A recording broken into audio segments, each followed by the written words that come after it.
Welcome, everyone, to Authenticity with Alicia, the podcast where we explore burnout, the pressures of society, and our quest for identity and authenticity. I'm Alicia, and today we are joined by Lisa Haysmer. She's a therapist and spiritual business coach who is all about empowering other therapists to explore their limiting beliefs and their attachment wounds to help them level up. And a good friend from we've gotten to know each other over the past few months, similar circles. And so thank you so much for taking time to chat with me today.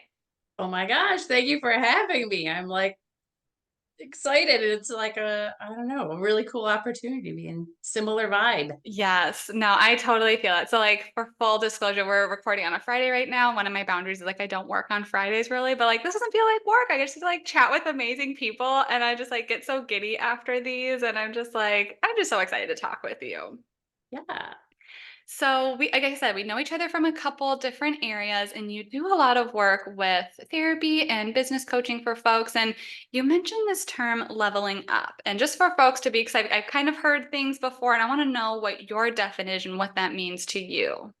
Yeah. So to me, I feel like leveling up is anything when we're like reaching for something bigger that's taking us like out of our comfort zone, right? Oh. So as therapists, I look at it like if we're reaching because we want to start a private practice or we want to move from insurance onto like private pay, Yeah. or if we want to like create a coaching program or a Mhm. product. So any of those things to me are like leveling up because we're like doing something Mm. that's out of the norm, out of the box, and probably causes us like growing pains of whatever kind. But Yeah. it's all about like our expansion. Oh, I love that. So definitely like normalizing and acknowledging that discomfort that can come with that. Like it's and like that might be a sign of, yep, you're on that ledge, like you're making this big leap, this big decision to that next level. And yeah, even good change is terrifying Oh my and can gosh, be yes. anxiety provoking. And so it's like, oh yeah, dropping insurance panels. I know so many folks want to do that. And it's just like the fear, the anxiety, the panic, like those are very real emotions that can come up. Totally. Because I look at it like we are not only like leveling up our business or our practice, but to me, it's like it is also a heart leveling up, a Mhm. self growth leveling up, because it automatically is going to stir shit up in us. And Yeah. it's an invitation to like heal stuff we didn't know needed to be Mm, healed or healing it on a different level. So it's yeah, like leveling up the practice, but also leveling ourselves up. for sure. And I know it's kind of leads into like one of the other questions I had, but it sounds like leveling up, like you're all about empowerment and helping people not just, do these tactical, logistical things, but really about helping their emotions and beliefs, level up as well. And so I kind of want to start backwards though, of what are maybe some examples of limiting beliefs? So folks who are listening to this, like, are there maybe common examples that you hear other therapists or folks use that they could maybe like be on awareness for? Yeah. So I almost hear things in like two different categories. One is like really overt and direct, like the amount of other therapists that I hear that have like horrible self talk. Hmm. You know what I mean? And we would love to think that, oh, because we're therapists, we have things figured out and we don't have, no, like, so some people have like the really clear, like negative, you're terrible, you're awful, Hmm. whatever. But a lot of times it's like what I look at is the more subtle stuff, Hmm. which is like, I can't do that thing. That thing isn't possible for me. Hmm. Um, some people are aware of like, ooh, I have giant imposter syndrome going on. So that's at least a Yeah. little bit of self awareness. I also think an even more subtle way is I think all of us get into this profession because we want to help people and we want to do good in the world, which is awesome. But I think what happens a lot of times is that sometimes people feel like if I'm of service to others, I'm not allowed to ask for what I want to, or Mm. I'm not allowed to have desires. I can't, Mhm. you know, we lose touch with, I have desires. I want to have great things. Yeah. I'm allowed to have great things. Yeah. So I just think it shows up in so many different ways. Because I think with some of those people, they don't need, and this was me for so long. I didn't even know to ask for more. Mm, I kind of got into a space of like, I'm doing pretty good, yeah. which is fine. Like we should find joy and contentment wherever we are, but like of not stopping at a certain space because I think this is all I'm able to attain in this life, Mm. or all I deserve, or all I'm allowed to have. Yeah. Oh, I think that one's nail on the head for a lot of us in this helping field. And I think especially for social work, because you're a social worker, like that's your Hmm. licensed trade, right? And I hear that a lot with social workers is because so much of the laws and ethics are literally about serving and being of service and acknowledging a lot of different, class and privilege. And so it almost feels like this dichotomy of like, well, I Hmm. can either help people or help myself. And like it's not written like that, but it feels like that for so many people. And the messages we hear from our professors of like, oh, well, people who do this are selfish and we need to just like give ourselves and sacrifice everything and see 50 plus people a week and, give them 100%. And it's okay if you get burned out or miserable. Like you're helping people. That's your purpose. And it's like, whoa, that escalated so quickly. Right? And you're absolutely right. I think we get such mixed messages of like, we're supposed to be of service to others and help uplift them. But would we ever like tell our client, I want to uplift you, but I only want you to go so far? Yeah. Like, no, we would never say that to them. But Right. we're supposed to feel like that? No, if we could lift somebody up to the point of a great, awesome career and a great life, like, of course we would do that. So why would the world be any different for us? Right. So true. So you mentioned like and I can totally, just think of some folks that I know that maybe have those different levels of awareness type things, like you're saying. So some folks maybe a little bit more internalized, where like they might not be really aware of like, hey, I'm at this crossroads and I'm just really anxious and nervous. Like I don't really know what to do. It's just so like, no, this is just how it is type thing. But you said some people do kind of have some language and awareness of like, hey, I've really thought about, maybe taking the leap into private practice or taking, raising my fee type of thing, but something's kind of blocking me. So how do you maybe like any words for those folks who maybe like have some of that awareness or are there common blocks that maybe you see of why that leap is really scary? Yeah. So I practiced kind of from an attachment base, both with my therapy practice and then even in my coaching program as well. And so to me, like when somebody says, like, I have this idea, I want to do this thing, but like it scares the shit out of me. Mhm. Or like I have imposter syndrome. I don't know if I can do it. Again, kind of what I was saying at the beginning of I look at that as like, cool, there's something in you that is waking up that wants to evolve, but you have like something blocking it. Mm, And to me, I look at it as all of our blocks are really just attachment wounds mm, and it's showing up in whatever form. yeah. So when somebody says, like, I want to start a private practice, but I'm afraid I'm going to fail. What happens if I don't get clients, right? Totally, Mm, totally normal thing hmm. that we hear all the time, right? My attachment therapy brain goes, well, where did you learn that you're not allowed to Mm, fail? yeah. And then that question like sinks into people and they go, oh man, it goes back to this and it Yeah. goes back to that. So I look at it as everything goes back to those attachment wounds that are so tricky that we are not even aware that they're showing up. It's so wild how like these early life experiences, how like we probably don't even like on a day to day, we probably aren't thinking about these things. They're not at the forefront of our brain, but they're so ingrained in how we think, how we feel, how we respond. And you're creating this space to really like explore that, to be able to help folks, and like move forward from it. Like those things served a function at one point, but they're in a Mhm. new space now, it sounds like. And they're at this like pivotal moment where it's like, okay, we don't really need those patterns anymore. And let's, move forward. Let's empower you to go bigger, to do something scary and bold and different. Yeah. And have that, professional success, but also elevate how you feel about yourself and how you Yeah. see your own life, you Mm. know? No, that's some powerful stuff for sure. I know. So attachment is one kind of like big mode that you use as a way to create some change and to look at some things. I know spirituality is another thing that you use in your practice. And I think that makes your stuff very unique from maybe other therapists and coaches. So do you mind sharing a little bit about how you use that in your practice? Totally. Yeah, that is like my absolute passion. Like every time I get into this with somebody, Ah, like you'll probably start to see, I'll start like talking super fast and I get really animated. And it's because yeah. it's like, it jacks up my energy in an awesome way. Heck yeah.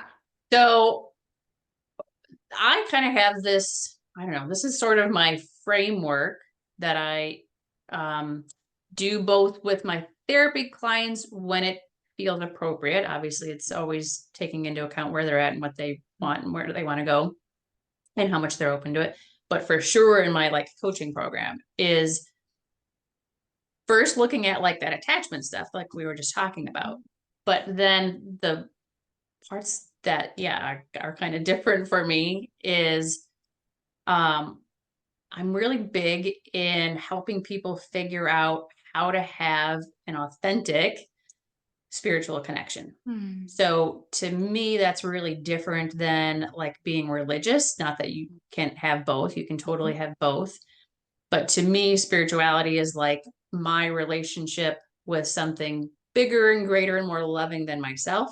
Yeah. Sometimes I like use my words interchangeably. Sometimes I say God, sometimes I say the universe, sometimes I'm like source, sometimes for me it's nature, Mhm. but it's like something that's bigger and greater and more loving.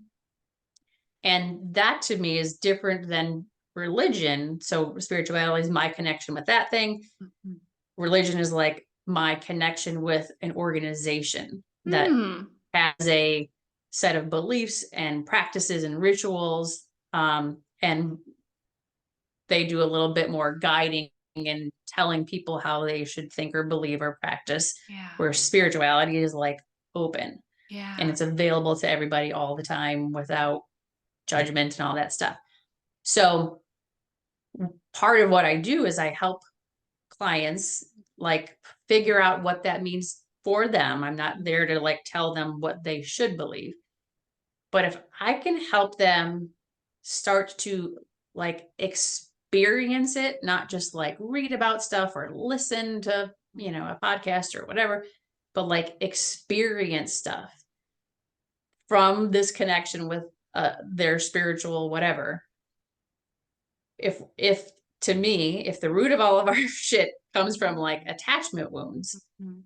then if I can connect you with something that is greater and more loving, Mm. this helps to override those limiting beliefs, right? Those Yeah. attachment wounds. Because if you start to experience um, something that feels loving, even when you mess up, Mhm. that's not their judging, it's just their saying, like, I'm here, I Mhm. love you, I got you, I'm not going anywhere. Like, it helps us when we struggle with feeling unlovable or undeserving to connect with something that says, I love you. Yeah. And unconditionally, it sounds like too, where it's like Truly unconditionally. if you make a mistake, if you're human, have a human moment, if you mess up somewhere, like that attachment, that connection is still there. And it's going to take a lot more than, oh, I wasn't perfect today or I made a mistake. That connection is so strong. Like that is Mhm. so powerful. And to me, like it, again, it's really important. And I'm not like anti-religion. I think is missing from it a lot of times is that like experiential stuff where you Mm, like, I love the stuff that can almost take your breath away of like, mm, did you just feel that? Did you just hear that? Like whatever, like yeah. something that feels tangible. I think we take it in a way deeper way than Yeah. just listening again. I love that. And yeah, I can totally see, like, I've never even thought, so I've trained in attachment theory, but that's not one of my main like ways of going, but I can totally see just like how you laid that out, how healing that can be for folks to, be able to get that attachment base, that security, that love, that support from something larger than themselves that's going to be there in whatever way, capacity, no matter what, and how that can give people purpose and hope and security and love and encouragement, like all these powerful things that help us at those crossroads when we're like about to make a big scary decision and we feel like, okay, I think I can do this. Like it's terrifying, but I can do this type thing. Yeah. Yeah. Because if my attachment wound says, oh my gosh, don't do that thing, because what happens if you Yeah. fail? My spiritual connection says, okay, if Yeah. you fail, I love you. Yeah. Or, okay, let me help you not fail. Let me give you, Yeah. like, let me uplift you. Let me help show you some things, whatever. But even if you do fail, Lisa, there is no failure. Yeah. Like, it's laughable when I say it out loud now of like, we just get so conditioned of thinking things, if we fail, it's awful. But Right. And I know like mindset's kind of like a big thing right now in a lot of coaching and therapies. And that just sounds like such like the growth mindset, right? Of like, well, even if I fail, quote unquote, it's becoming more common to be like, well, it's not really a failure if we can like learn from this, or we tried something, I pushed myself, and like that's not a failure to me. I'm thinking like, wow, we tried something, we were brave, we did something new.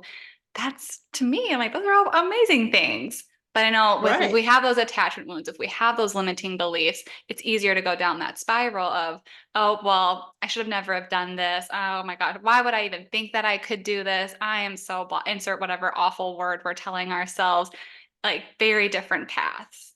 mm-hmm, absolutely. Oh, that's such cool work that you're doing. I know another thing that you talk a lot about is energy. And like a phrase that I see you use a lot is that the energy you put out there.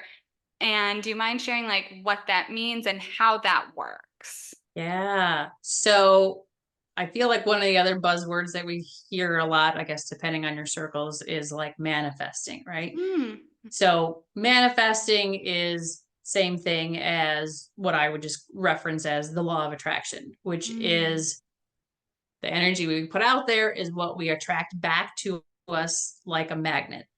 And so they call it the law of attraction because it is really looked at as a law in the same way as like the law of gravity. So like the law of yeah. gravity says every time I drop my pen, it falls down to my Mhm, lap. mhm, There's not God's not up there deciding whether the pen falls or not. mhm, Like maybe God created the law of gravity. I don't know, but it just happens. mhm, So the law of attraction is thought to be the same thing. It's not that God or a being of any kind is somewhere deciding whether or not something mhm, happens. It's just it attracts like a magnet. mm, Um, the trick with that though, and sometimes this is missing from other people's explanations about manifesting, is the law of attraction operates not on what we say or even necessarily exactly what we think.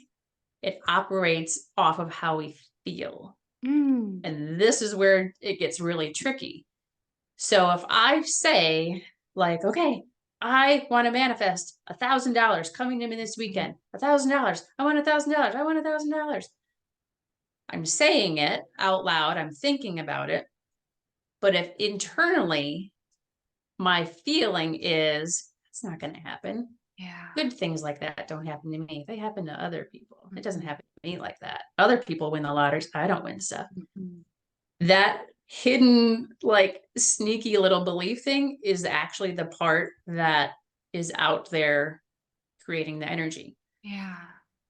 And it's that sneaky belief stuff, again, in my head, goes all the way back to the attachment crap. Mm, I had like my perfect example of this that isn't exactly business related, but it just really illustrates the point. Is a few years ago, my husband and I were trying to buy a house. mm, We were ready to upgrade, wanted to buy a house. It was right at the beginning of the pandemic. And if you mm, know anything about that time, like the real estate market was insane. mhm, But okay, we have like the money, we're ready to make the move, we're doing all the mhm, things. We were making, we made like so many offers on houses that were well above the asking price yeah. and like couldn't get a house. Yeah. So at some point I'm like, all right, Lisa, you believe in the law of attraction. Mm. There's a block here somewhere. There's something going on that you're not able to manifest the house that you're trying to find. Yeah. So I sit down with myself and see, I'm already closing my eyes because that's what I did. I like sat down and like closed my eyes to tune into myself. And I didn't I didn't try to like picture what my new house would look like. Mm. I just tried to imagine myself what it would feel like Mhm. in my new house.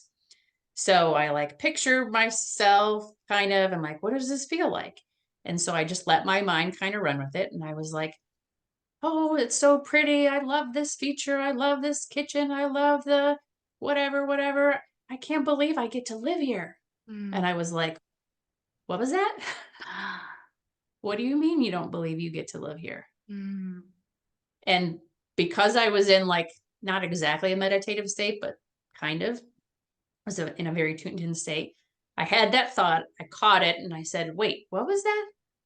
And the immediate answer that came from my attachment wound, this is totally not logical, but my attachment wound said, Lisa, you can't even get your mom to love you. Why would you think you deserve a house? Mm. And I just like burst Mm. into tears in my meditation and was like crying. And again, this is like such a perfect example. So I allowed myself to have the sadness, right? Sadness, you're allowed to be here. Of course, you're allowed to be here. I'm Mm. doing all the things. And then I tune into my spiritual connection and I say, like, what do you guys think? Mm. And they, they meet. It's kind of a long explanation of like how I feel my connection, but I feel like we have a little dialogue in my head. Mhm. And so they kind of just said, like, we love you. Mm. That's your mom's stuff. It's never been about you. It's never been about your deservedness, whatever. So it met me with all this love and compassion. I finished my little meditation. 2 or 3 weeks later, we got a house Wow. because it cleared that thing that I didn't know was like hiding around in there. Because Yeah. my logic side said, I have money in the bank. Mhm. I am able to make offers on houses, right? So it had nothing to do with logic. It had everything to do with this belief in me that says you don't get to have Mm. what you really desire. Yeah. And that's my attachment wound stuff. Wow. That's a super long answer to your question. But like so powerful though, because and like one of the things that stands out to me that I always like to highlight in this podcast is like you're a trained therapist professional and like you still got to like have this insightful, moving moment, like how we all have our blocks. And no matter how, we can know that, like I said, logically, like you knew the things, right? You had this perfect plan. You guys prepped for it. You probably had lots of conversations about it.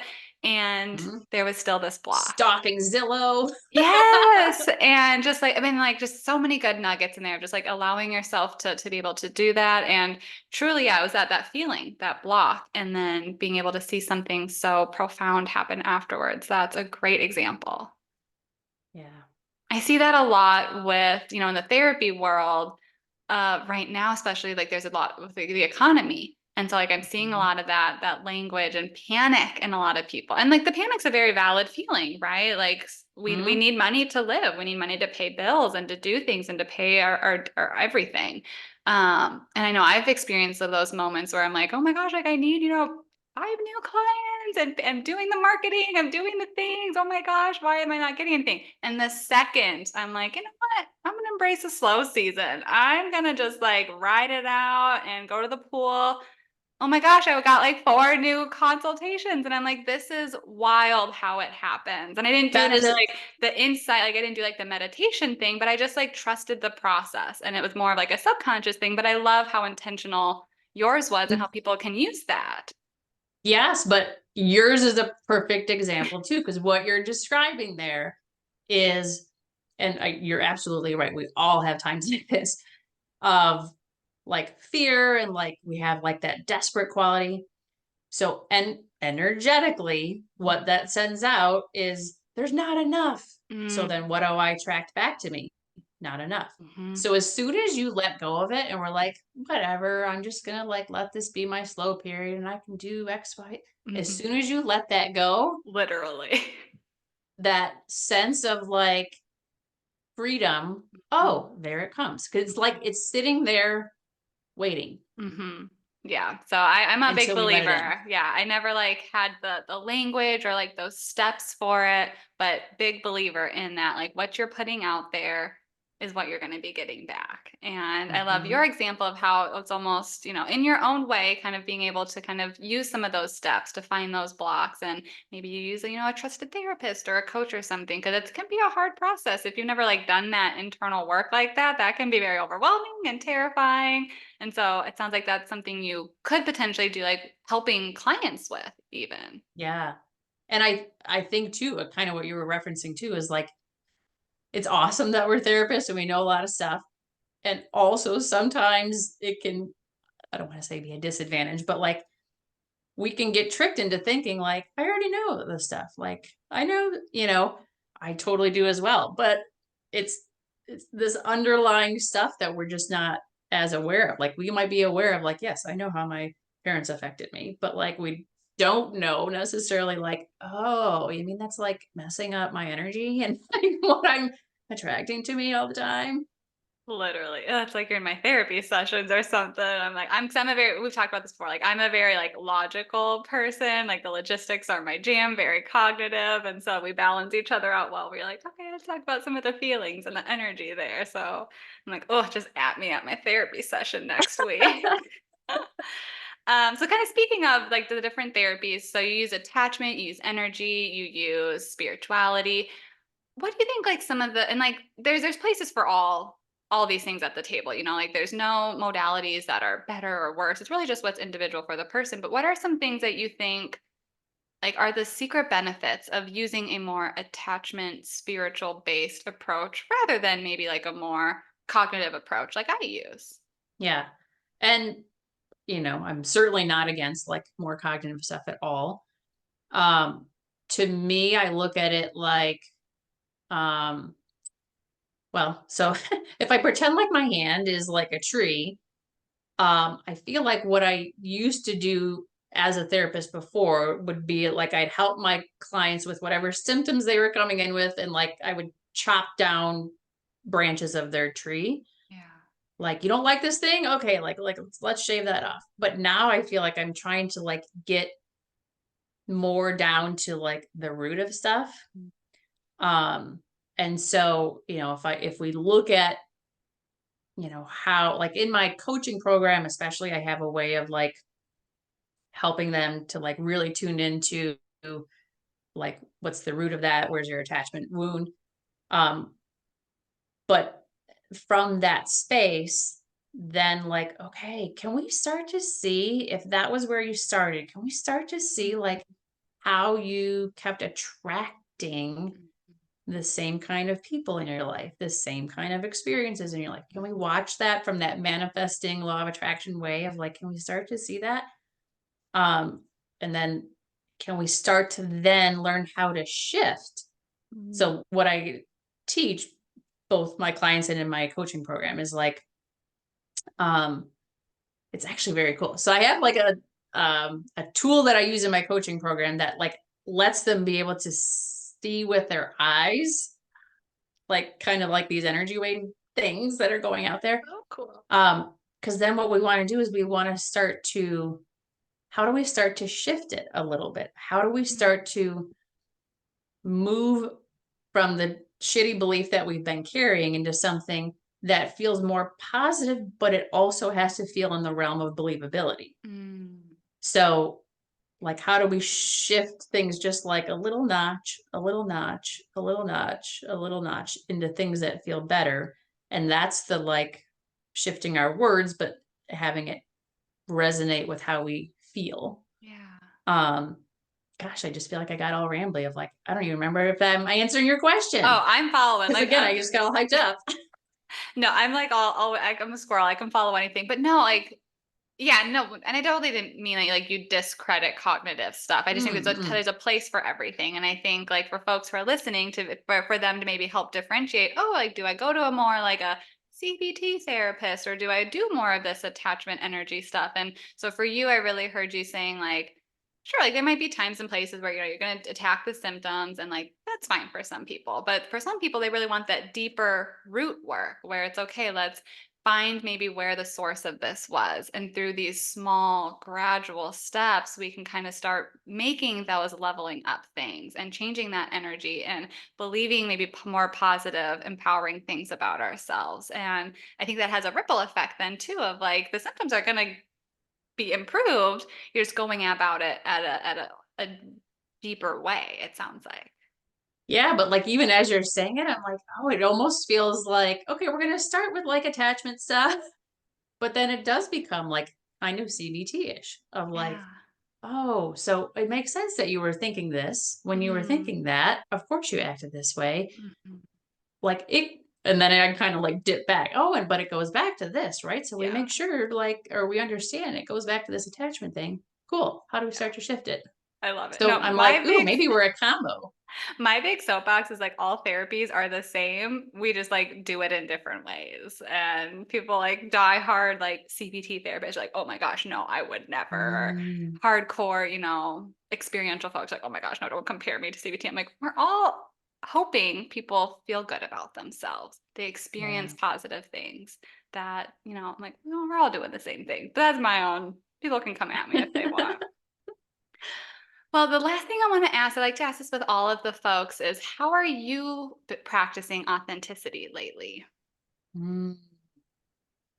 Do you know, I feel like this is the most authentic I've ever been in my entire life is like this season right now. And it's because I've been knee deep in like the trenches of my own shit, Yeah. meaning like I've been so invested in like my own healing and growth and therapy. And I have two different women's groups that I go to, all about like I had to learn how to show up authentically with other human beings. Yeah.